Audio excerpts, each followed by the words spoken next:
Well, thank you very much. It's going to be an incredible World Economic Forum, not least of all because it's one of the largest that we've ever seen in Davos, Switzerland. Approximately 65 heads of state, several leaders, top industrialists, business, ideas. It's all over here. We've got a very special guest with us, Borge Brende. He's been a friend of NDTV, I must confess. He's the president and CEO of the World Economic Forum, and he's here with us. Thanks very much for being with us.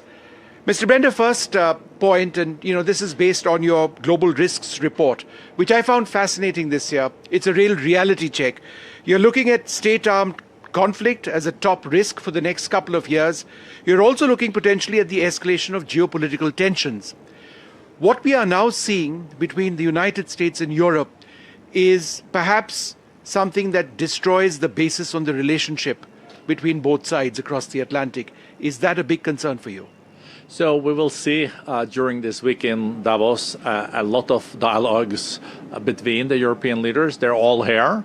And when President Trump comes on Wednesday, hopefully there will be a way forward for Europe and the US because they're big trading partners.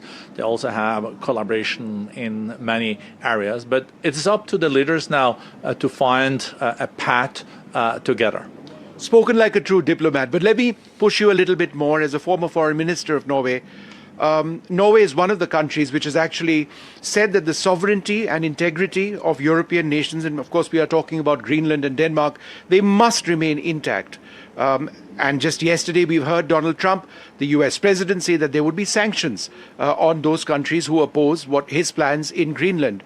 Does this therefore not represent a huge challenge to what Europe stands for? So I don't think Trump has said sanctions, but I think he said additional tariffs going from 10% to 20%, to 25%. That's what he has said.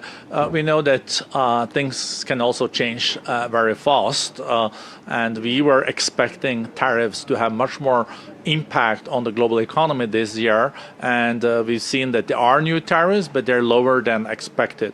I think on this impasse, I think the European leaders and President Trump have to sit together and see if there is a path.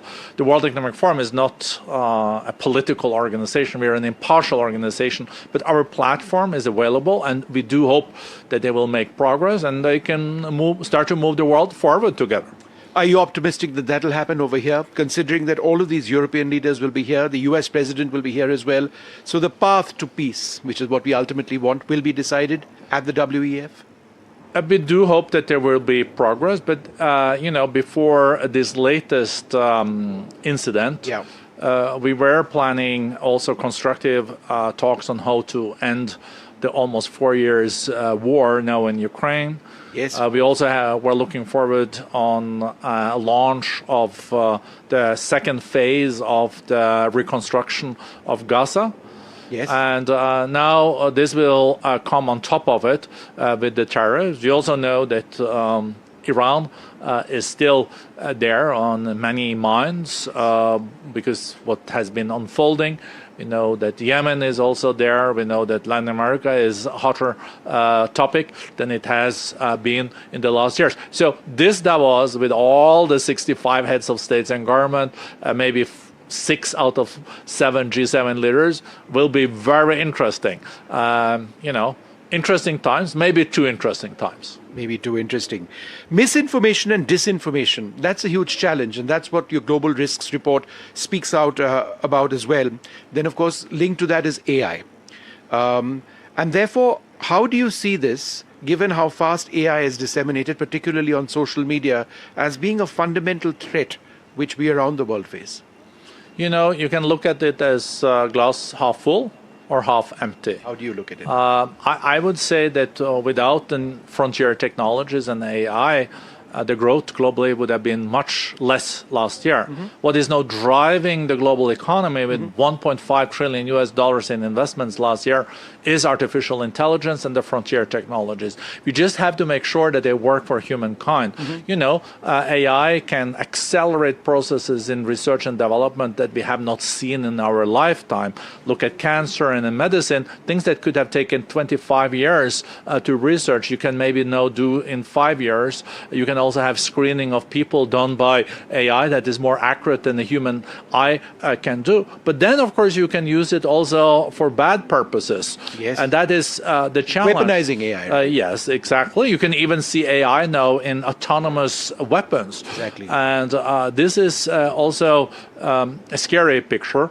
The world has never been an easy place. And it is now more also a place where it's harder to get any kind of consensus on rules of the game and traffic rules.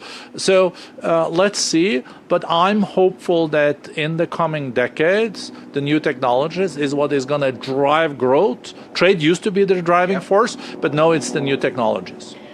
You are a very keen observer of India. We spoke of a couple of months back when you were in New Delhi.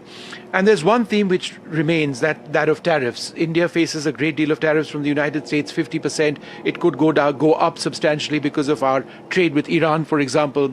How important is it for, in your opinion, India and the United States to hammer out a trade agreement so that trade, which is fundamental to both countries, both huge economies, actually works and prospers? Very important. And I do think that the US and India will find a path. And I think there will be a trade agreement. But it has taken longer time than I expected.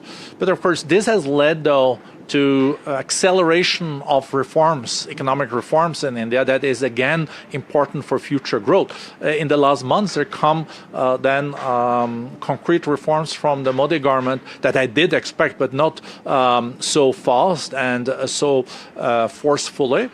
That's why I'm also more bullish on the Indian economy. I still think this year it will be the fastest growing of the large economies, and we have numbers now showing that India can maybe make up for 20% of all the global growth. So then India is not only growing for India, but that growth is also contributing to everyone on our planet because that growth is so substantial. So I do hope on top of this that we can get a trade agreement between Prime Minister Modi and President Trump. That will be helpful. Absolutely. The Global Risks Report also speaks about extreme weather events, and we've been speaking about dealing with climate over here at the WEF for so many years. It just seems that, it falls on deaf ears.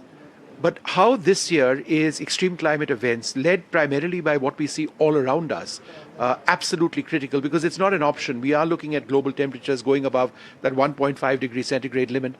And there's no clear sense of how long it would actually take to come down, even if everything took place, which it's not. So how is extreme climate a big concern here this time? We see it reflected in our program, and we see it also with the coalitions between businesses. The thing with the transition towards more renewables, that train has left the station in the sense that this is happening. It's happening big time. There are trillions of US dollars invested in the renewables, and we do say states that are becoming electro states. Before, you couldn't move anything in the world on four wheels without putting gas into them. Today, electricity is the big game changer. So regardless of some stalemate and impasses in the international negotiations, we see that companies and businesses and countries do move forward here. And some countries even call, the renewables freedom fuels. Final question, do you look forward to having Prime Minister Modi here in the future? Yes, definitely. I was hoping that maybe next year would be a great timing for wishing Prime Minister Modi back. I think he has a great agenda that he could present for the Davos community, and the interest in the Indian economy, investing in India, especially now, is also enhanced due to the reforms. I do hope the reforms are continuing, and then also see big growth in India. But we also would like to do more in India. We have winter Davos in Davos, and then we have summer Davos in China. Maybe we'll see an autumn Davos in the future in India. Nice. Borge, Brende, it's wonderful speaking to you. You've got a huge challenge over the next few days, and I dare say the immediate future of the relationship between North America and Europe might just be defined over here. Hopefully it's one that benefits millions on both sides of the Atlantic. Thank you very much, sir, for being with us. Thank you. Yeah.